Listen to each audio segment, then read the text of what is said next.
Okay, guys, so I'm outside in the hot tub just hanging out. I wanted to tell you what I really think about all this royal stuff. I mean, it's one thing to do the cards, and it's another thing to use, you know, life experience, intuition, stuff like that. Um, Sorry, lots of birds. Tons of birds out here. Little babies. They're so cute. So, like I said before, I've read tons of books on them, and this is like history's going back to 1911, in depth, learning all about as much as I can about every single person, personality wise, event wise, ceremony wise, etc., and getting new ideas from what the royals say in different interviews and articles and shit flicks, as they say.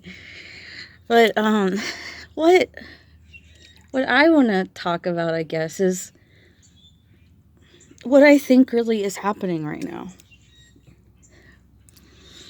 Because I'm so into it, it kind of isn't one of those things where I can reliably do tarot for it. I can do the best I can, like I always do, but anyway.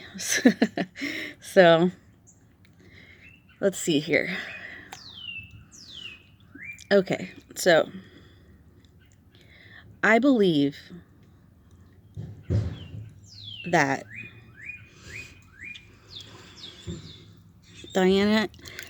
Camilla and Charles were not in love when they first met. They didn't fall in love immediately or anything like that. But they became really good friends and then friends with benefits.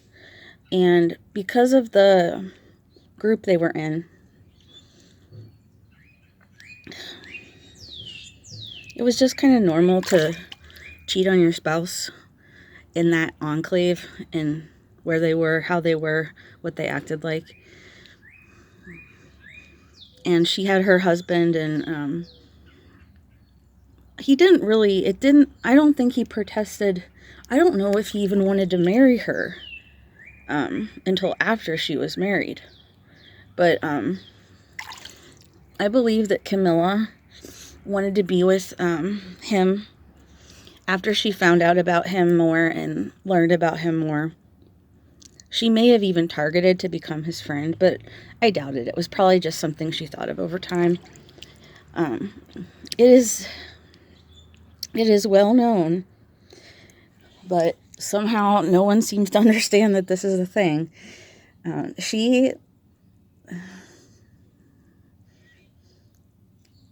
Her great grandma or aunt or something, Keppel maybe, something, she was George V's mistress. Like he was married to Mary, and then his mistress was Camilla's grandma or great grandma or whatever, grandma or aunt. Sorry, I really don't know.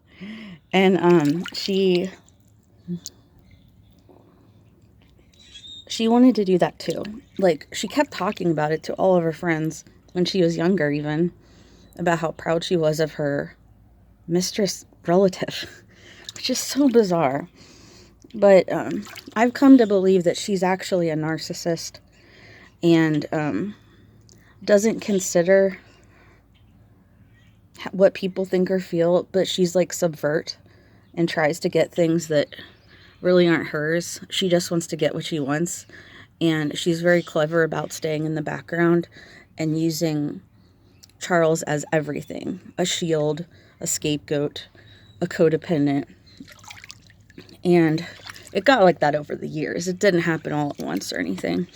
And Charles wasn't in love with her until they were probably in their mid-30s. I guess probably. I don't know what she thought, but I mean, she's definitely thinks she's in love with him. Maybe she is. I don't know. So I think when he was supposed to marry Diana, he was excited, and he thought that it was going to be really cool because since she was from Spencer's, that she would understand, because her family is like his family, and there's lots of extramarital affairs going on between rich people, and it's just kind of the thing that happens.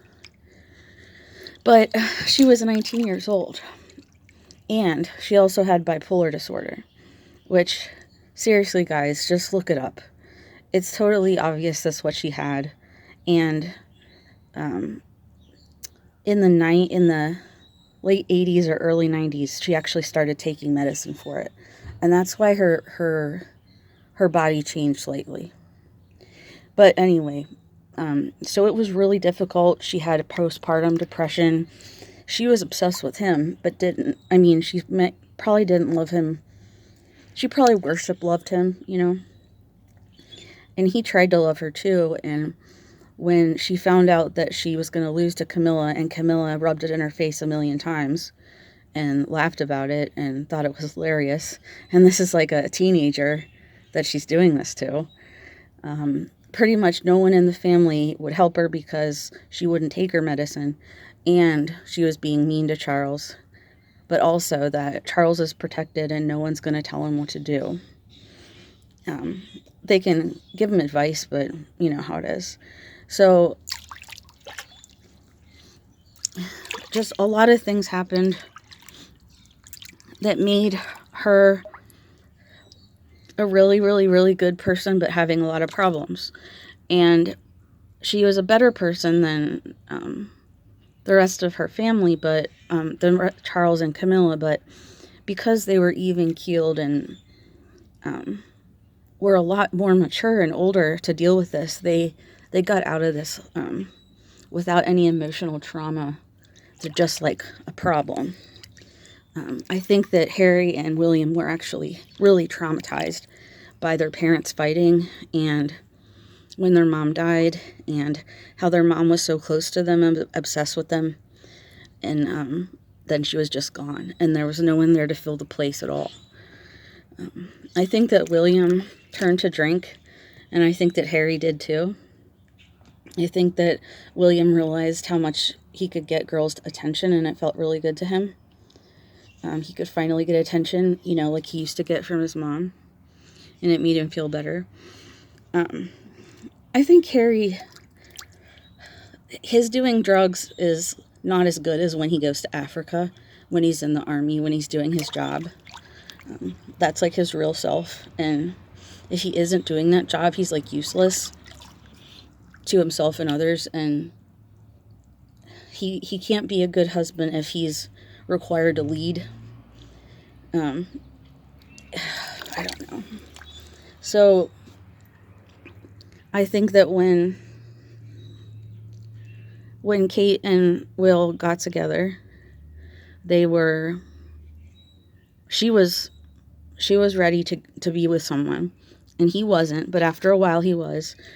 I think he cheated on her 1 or 2 times, and they broke up because he didn't know if he wanted to get married, be with her, and all that. And he was listening to his relatives telling him what to do.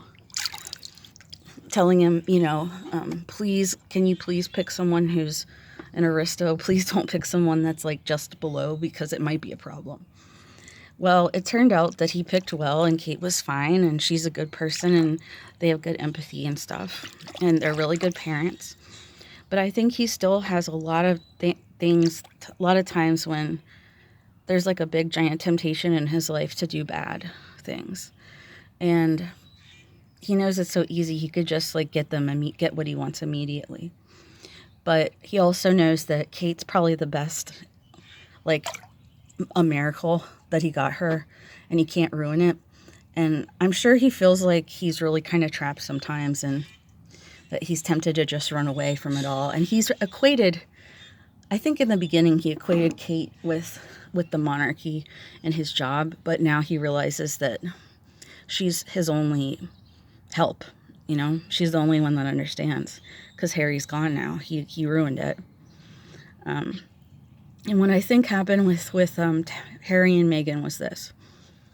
I think Meghan saw an opportunity to, for whatever reason and however, I don't know that part, but she saw Harry. She realized that he's an easy mark, and she could actually do this. Like her dream of being in the royal family and being like Diana and being a person that everyone loved and cared about, she thought that could actually happen. And so when she threw herself at him, and he was very happy too, I think she just didn't really understand the full...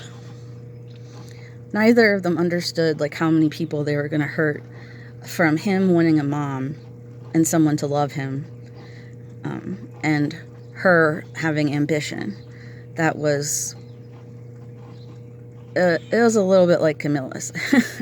So, not to say like maybe everyone wants to marry a king. If you're English, I don't know, but maybe it is a thing, like people just, you can't help it. But I would say that Catherine, she's one of those wives that's like Melanie and Gone with the Wind. But she just does her job, and the kids are great, so they're all three so good. Anyway, so Meghan and Harry, she decided to like cash in on everything she could, because she realized very soon after she started doing the royal duties that she hated it, and she wanted to go back home. And I think that he and her had this really elaborate, weird plan to get back to LA, and it didn't make any sense because she was making it up through narcissism and stupidity, and just like not being patient, not being able to see the full picture or to understand or to make a good decision about that kind of thing. So anyway, I think she had the kids on purpose to make sure the title would remain hers, in her control, in her family, and that she would always be tied to the monarchy. So she got what she wanted out of it after she found out she did not want to be part of it. And she does control Harry. Her mom and her are very mean to Harry, and they treat him like shit, and they drug him up. I'm serious, they do. They give him they'll like trick him into wanting something and giving it to him, and it's just really sad because he's like a pawn. Now his family knows all this, and they know like he's pretty much her stooge, and there's nothing they can do until he comes to his senses. And it's almost here. He can't take much more abuse, especially when he's at the coronation, sees everyone. He'll want to get the kids and start divorce and have a fight over him.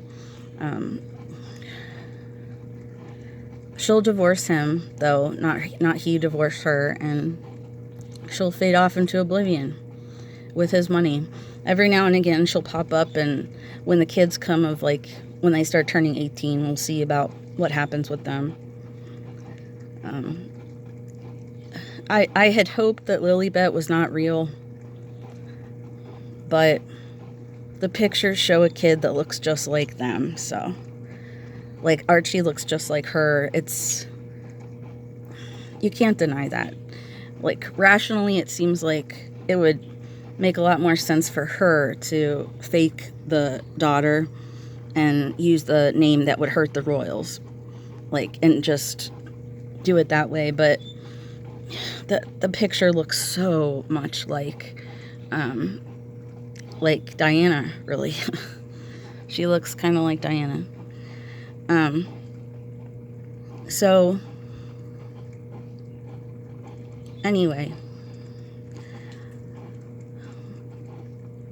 Harry never thought he'd be in love that much, so he did whatever she told him to do, and he really did believe the things like Wormtongue, he believed what she told him about his family, and that was that. He wouldn't listen to anyone else. he's probably learned his lesson almost by now.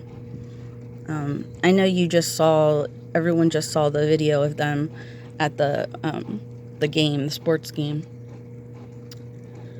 Lakers or whatever, but they were up in the cheap seats, which means it was like a drop-in thing that she just thought of to get like publicity.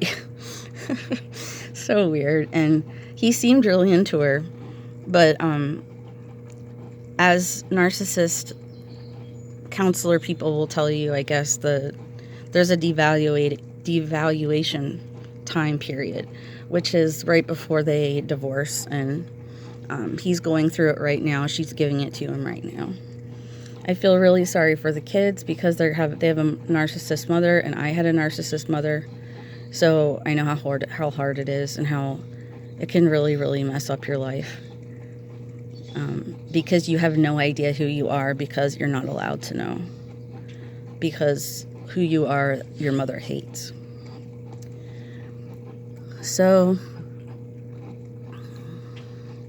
that was very personal, but I just think people need to realize that we love our family so much, but they hurt us a lot too. But the thing is, though, that William can't stop loving Harry, and Charles can't stop loving Harry or Will. So it's just, when Harry wants to come back, they'll take him back and be happy for it. Everyone will. No one will begrudge him. He'll just... I wish there was a way he could make it up instead of having to pay her money, but there's probably not. Just like in our lives, the people that whine the most get the most things because they try harder to get them. And they don't want to work for them themselves, or they think they can't achieve that, so they try to get someone else to get it for them. And Meghan changing her whole face and getting rid of any part of being African from her face, the plastic surgery or the special makeup or whatever it was that she did with her new ironed hair and ironed suburban LA mom look. It's really kind of frightening, because when I saw her face, it was just the shocking realization that she's crazy, and she wants something that's so low and so pointless, and her life is worth nothing because of how she has spent it or whatever. I don't know if someone can help being a narcissist or not. Like, if some chose to be empath and some chose, or you choose before you're born, or I don't know how that works, but pretty much she hurts everyone she's in contact with. And the whole thing about when people talk about Harry attacking ladies and having sex with them when they were drunk and stuff, I don't want to say that it isn't, that it is. It's important and not important, though, to this, in a way. Just look up for yourself what he has done, and make your own conclusions on it. I'm like pretty much have a mixed bag on it, thinking he could have done bad stuff, he could not have, but I'll just, because no ladies are coming forward right now, I'll just give him the benefit of the doubt until any come forward and say he's done anything. So I think he's so clueless, though, really. Like, he would have thought for sure, like, they wanted to be with him. But maybe I'm wrong, you know. I don't know the depravity of people, because I'm not a narcissist. I'm not a psychopath. I'm not a sociopath. I don't know what it is like to be the dark person. I'm only half dark, so it's like, I don't know, you know. And then the whole thing, this is really important for you guys to know. Camilla did do a smear campaign on Diana and on Harry. The reason why she did this, with the permission of Charles, yes, with the permission of Charles, the reason why she did that is because she wanted to make sure that she would win over the people. She knew she had to try to win over the people because she wanted to become queen, and she had to do really good to do that. And of course, Charles was in on the idea, on the plan. And then when she smeared Harry, it was more like there were a few times that there was some bad publicity about Camilla, and she called or told certain people about something Harry did so that would be more important to show, and it would like smooth over her thing, because she thought, well, it doesn't matter if it hurts him because it won't hurt him, and I need this for myself. As far as I know, I'm the only person that thinks Camilla's a narcissist and Charles is a codependent. Everyone thinks it's the other way around. But because my mom was one, I'm almost certain that's what's going on. I've just seen so much of it, you know. So I guess tell me what you guys think about all this. I wish there was some way that we could meet them and find out more and help them or not, you know.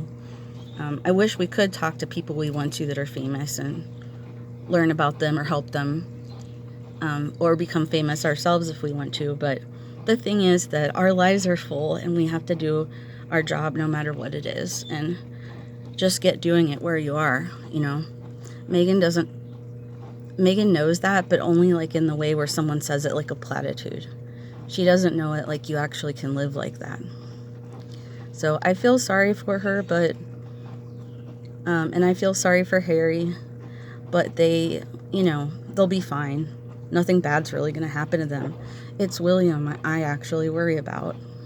He and Kate have way more pressure than Charles. They do way more than he does. He's so old, you know. I hope it all goes well for them. And if my prediction comes true from the cards that Harry actually becomes king, not William, I will have known that I'm awesome at doing my job. But it will not be a happy thing, you know, not something that is good because of William being so good for it. However, we don't know. I mean, if he has if he's an alcoholic or something he's living with that's really bad, it would be bad for him to be the king. Charles just has the drug of Camilla. He doesn't really have any other things except for what he wants to do to have fun. So I hope he does good, and I'll talk to you guys later.